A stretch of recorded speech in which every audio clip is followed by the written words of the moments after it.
15 দিনীয়া কাৰ্যসূচীৰে উদযাপন কৰা হ'ব ৭৮তম পলাশবাৰী ৰাস মহোৎসৱ। ৰাজ্যৰ সমান্তৰালকৈ দক্ষিণ কামৰূপৰ অন্তৰ্গত পলাশবাৰী ৰাস মহোৎসৱেও এইবেলি ৭৮তম বৰ্ষ হিচাপে 15 দিনীয়া কাৰ্যসূচীৰে 15 নৱেম্বৰ শুক্ৰবাৰৰ পৰা 29 নৱেম্বৰলৈ উদযাপন কৰিবলৈ চলাইছে পূৰ্ণ প্ৰস্তুতি।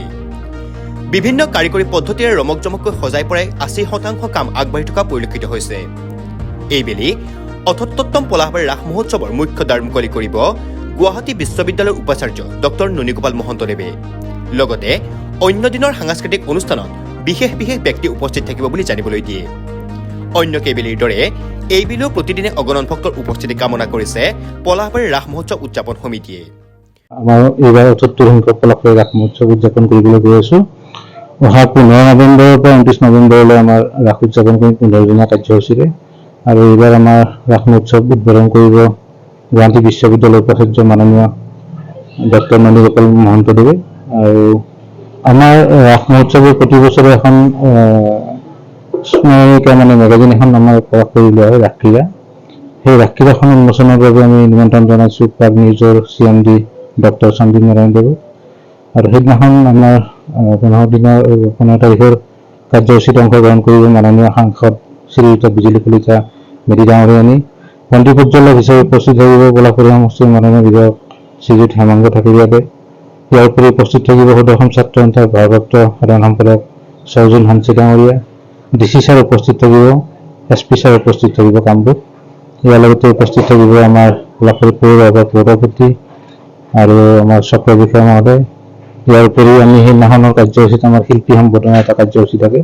শিল্পী সম্বোধনা হিচাপে আমি আমাৰ দক্ষিণ কামৰূপৰ গৌৰৱ মিৰ্জাৰ নিবাসী বৰ্তমান তেওঁ মুম্বাইত আছে নেশ্যনেল স্কুল অফ ড্ৰামাৰ স্নাতক শ্ৰী বিনোদ শৰ্মা ডাঙৰীয়া, তেখেতক আমি শিল্পী হিচাপে সম্বোধনা জনাম। আৰু ইতিমধ্যে আমাৰ ৮০% কাম সম্পূৰ্ণ হৈছে। অহাকালি বা পৰহি ভিতৰত আমি 100% কাম সম্পূৰ্ণ কৰিব পাৰিম বুলি আমি আশা ৰাখিছোঁ। ইয়াৰ উপৰি আমাৰ 15 দিনত 15টা কাৰ্যসূচী থাকিব।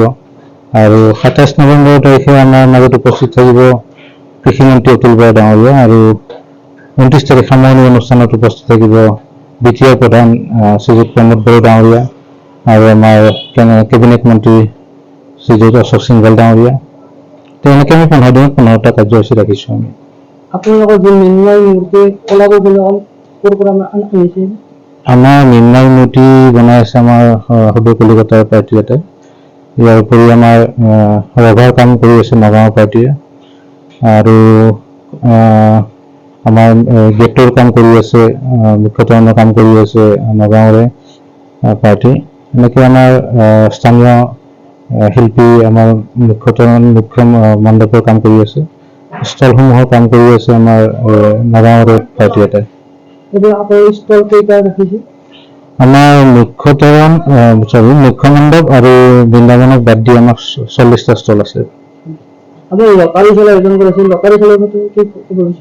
হয়, আমাৰ এইবাৰ লটাৰী আমি যিদিনাখন আমি টিকটটো উন্মোচন কৰিলোঁ তাৰ দুদিন পিছতে মহামান্য উচ্চ ন্যায়ালয়ে এটা নিৰ্দেশ জাৰি কৰিলে যে অসমত সকলো ধৰণৰ লটাৰী বন্ধ ৰখাৰ বাবে এটা তেখেতসকলে ৰায় দিলে এখন পিয়লৰ ওপৰত ভিত্তি কৰি।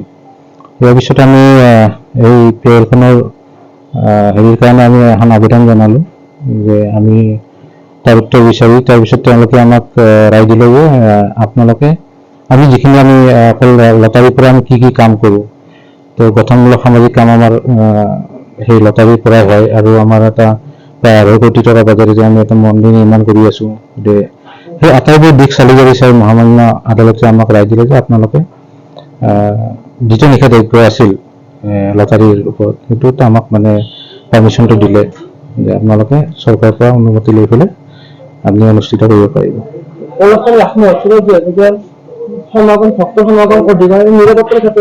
নিৰাপত্তাৰ ক্ষেত্ৰত আমাৰ পলাশবাৰী ৰাসৰ এটা নাম আছে, সুনাম আছে যে আমি খুব ডিচিপ্লিন ৰাস।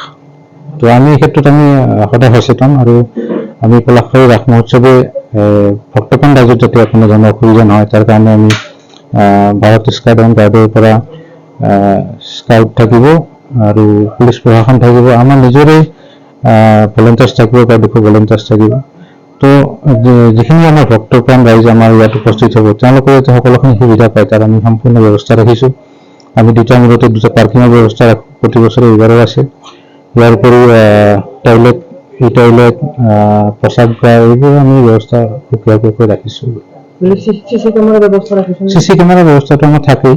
আমি অতি পূৰ্বৰ পৰা আমি চিচি কেমেৰাৰ ব্যৱস্থা কৰি আহিছোঁ। আমাৰ প্ৰায় 20টা কেমেৰা আমাৰ এই মহোৎসৱস্থলীত লাগি থাকে। পলাশবাৰীৰ পৰা Jitumoni Sharma report, news any 365। Stay informed, stay ahead. News Any 365.